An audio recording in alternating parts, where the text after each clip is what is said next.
नमस्कार। भारतीय परमाणु ऊर्जा क्षेत्र के दिग्गज वैज्ञानिक और परमाणु ऊर्जा आयोग के पूर्व अध्यक्ष डॉक्टर एम.आर. श्रीनिवासन ने बीते 20 मई को दुनिया एस से विदा ली। तमिलनाडु के उदगमंडलम में उनका निधन हो गया। वे 95 साल के थे। उनके अंतिम सांस लेने के साथ ही देश ने ऐसा वैज्ञानिक को खो दिया जिसने परमाणु ऊर्जा के क्षेत्र में देश को आत्मनिर्भर बनाने का सपना साकार किया। आइए जान लेते हैं कि भारत का न्यूक्लियर पावर प्लांट बनाने वाले एम.आर. श्रीनिवासन ने देश को क्या-क्या दिया। बेंगलुरु में डॉक्टर एम.आर. श्रीनिवासन का जन्म 5 जनवरी 1930 को हुआ था, जब देश पर अंग्रेजों का शासन था। उन्होंने मैसूर के इंटरमीडिएट कॉलेज से विज्ञान की पढ़ाई की थी। खास बात यह थी कि इस दौरान उन्होंने अंग्रेजी के साथ ही संस्कृत को लैंग्वेज ऑफ मीडियम के रूप में चुना था। साल 1950 में डॉ.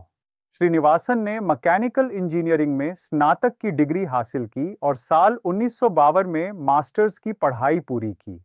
इसके बाद आगे की पढ़ाई के लिए वे कनाडा के मॉन्ट्रियल स्थित मैकगिल यूनिवर्सिटी चले गए। वहां से उन्होंने गैस टरबाइन टेक्नोलॉजी में विशेषज्ञता के साथ पीएचडी की उपाधि हासिल की। Doctor MR. श्रीनिवासन ने भारतीय परमाणु ऊर्जा कार्यक्रम को पूरे विश्व में पहचान दिलाई। साल 1955 में उन्होंने परमाणु ऊर्जा विभाग ज्वाइन किया था। तब उनकी उम्र केवल 25 साल थी। करियर की शुरुआत करने के साथ ही देश के लिए उन्होंने 5 दशकों तक काम किया। 1950 के दशक में भारत ने अपने पहले परमाणु रिएक्टर अप्सरा का निर्माण शुरू किया था। इसका नेतृत्व डॉक्टर होमी जहांगीर भाभा कर रहे थे। उनकी टीम में एम.आर. श्रीनिवासन भी शामिल थे। इस रिएक्टर ने साल 1956 में काम शुरू किया, जो भारत की परमाणु ऊर्जा के क्षेत्र में पहला कदम था।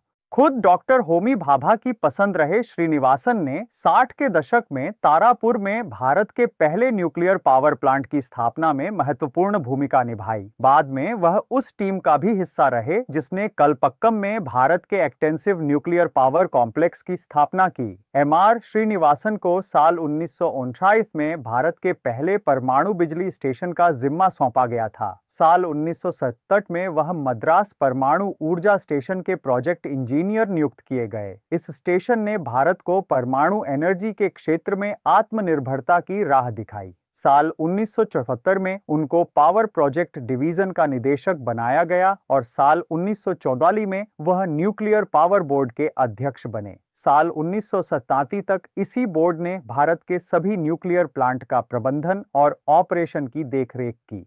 साल 1987 में एम.आर. श्रीनिवासन को परमाणु ऊर्जा आयोग का अध्यक्ष और विभाग का सचिव बनाया गया। इसी साल न्यूक्लियर पावर बोर्ड के स्थान पर उन्होंने nuclear power corporation of India limited की बुनियाद रखी और इसके पहले अध्यक्ष बनाए गए। उनकी देखरेख में भारत ने 18 परमाणु इकाइयों को विकसित किया। इनमें 7 चालू हुई, 7 इकाइयां निर्माणाधीन थीं और 4 की योजना बनाई गई। श्रीनिवासन का सबसे बड़ा योगदान प्रेशराइज्ड हैवी वाटर रिएक्टर्स का रिफाइनमेंट और एडॉप्टेशन में रहा, जो भारत के परमाणु ऊर्जा कार्यक्रम की रीढ़ की हड्डी बना। यह साल 1974 की बात है। मई में भारत ने अपना पहला परमाणु परीक्षण किया तो कनाडा ने परमाणु ऊर्जा के क्षेत्र में भारत के साथ अपने सहयोग को खत्म कर दिया था। तब श्रीनिवासन ही थे जिनके कारण भारत अपने दम पर इस क्षेत्र में मजबूती से डटा रहा और सफलतापूर्वक कनाडा के सहयोग वापस लेने के बाद उत्पन्न स्थितियों का सामना करते हुए आगे की यात्रा की।